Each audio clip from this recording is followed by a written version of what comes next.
नमस्कार मित्रांनो, आपल्या सर्वांचे स्वागत आहे आपल्या या YouTube चॅनेलमध्ये। आपल्या सगळ्यांचा आवडता बिरबल पुन्हा एकदा त्याच्या चातुर्याने सगळ्यांना अवाक करणार आहे। पहा कसे बिरबलने कोंबडी आधी की अंड या प्रश्नाचे दिले अफलातून उत्तर। नमस्कार मित्रांनो, आजच्या आपल्या गोष्टीत आपण भेटणार आहोत चतुर बिरबलला, जो आपल्या हुशारीने सगळ्यांना चकित करतो। कोंबडी आधी की अंड हा प्रश्न पडला असेल का तुम्हाला कधी? चला तर मग जाणून घेऊया बिरबलने कसे दिले या प्रश्नाचे अनोखे उत्तर। एके दिवशी बादशाह अकबर यांच्या दरबारात एक ज्ञानी पंडित आले। त्यांना काही प्रश्नांची उत्तरे हवी होती, मात्र बादशाह अकबरांना त्या प्रश्नांची उत्तरे देणे कठीण झाले। मग त्यांनी आपल्या चतुर बिरबलला पुढे केले। पंडिताने बिरबलला 2 पर्याय दिले। त्याने म्हटले, बिरबल, माझ्याकडे काही प्रश्न आहेत, मी तुला 2 पर्याय देतो, एकतर तू माझ्या सर्व सोप्या प्रश्नांची उत्तरे दे किंवा माझ्या एका कठीण प्रश्नाचे उत्तर दे। तू स्वतः निर्णय घे की तुला कोणता पर्याय निवडायचा आहे। पंडिताचे हे शब्द ऐकून दरबारातील सगळे लोक उत्सुकतेने पाहायला लागले। सगळ्यांना ठाऊक होते की बिरबल हुशार आहे, पण पंडित किती कठीण प्रश्न विचारणार हे मात्र कुणालाच माहीत नव्हते। बिरबलने थोडा विचार केला आणि ठरवले की मी तुमच्या एका कठीण प्रश्नाचे उत्तर देणार। तेव्हा पंडिताने बिरबलला विचारले, सांग, कोंबडी आधी की अंड? दरबारातील लोकांच्या चेहऱ्यावर आश्चर्याचे भाव उमटले। हा प्रश्न तर खूप कठीण होता।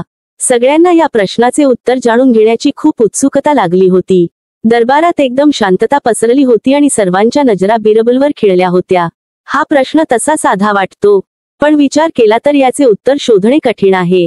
लोक विचार करू लागले, अंड्याशिवाय कोंबडी कशी निर्माण होऊ शकते आणि कोंबडी शिवाय अंडे कसे येऊ शकते? हा विचारच सर्वांना चक्रावून टाकणारा होता। पंडिताच्या चेहऱ्यावर एक विजयी हसू होते। त्याला वाटले की आता बिरबल अडचणीत सापडेल। बिरबलने तात्काळ उत्तर दिले, कोंबडी आधी आली।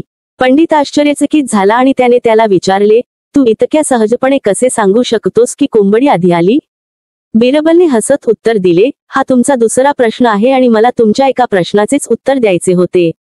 पंडित निरुत्तर झाला आणि त्याचे तोंड उघडेच राहिले। बिरबलच्या या चलाख प्रत्युत्तराने दरबारातील लोक हसू लागले। पंडिताच्या चेहऱ्यावरचे विजयी हसू एका क्षणात नाहीसे झाले। बादशाह अकबर देखील बिरबलच्या या तडफदार उत्तराने खूप खुश झाले। पंडित बिरबलसमोर काही बोलू शकले नाहीत आणि न बोलता दरबारातून निघून गेले। बिरबलच्या चातुर्याने बादशाह अकबर नेहमीप्रमाणेच खूप खुश झाले।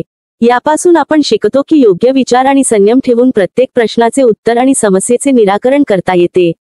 बिरबलच्या उत्तरातून हे स्पष्ट झाले की कधी कधी समस्यांचा सामना करण्यासाठी आपल्याला प्रश्नाच्या मुळाशी जाण्याची गरज असते, आणि कधी कधी प्रश्न स्वतःच समस्या असतो।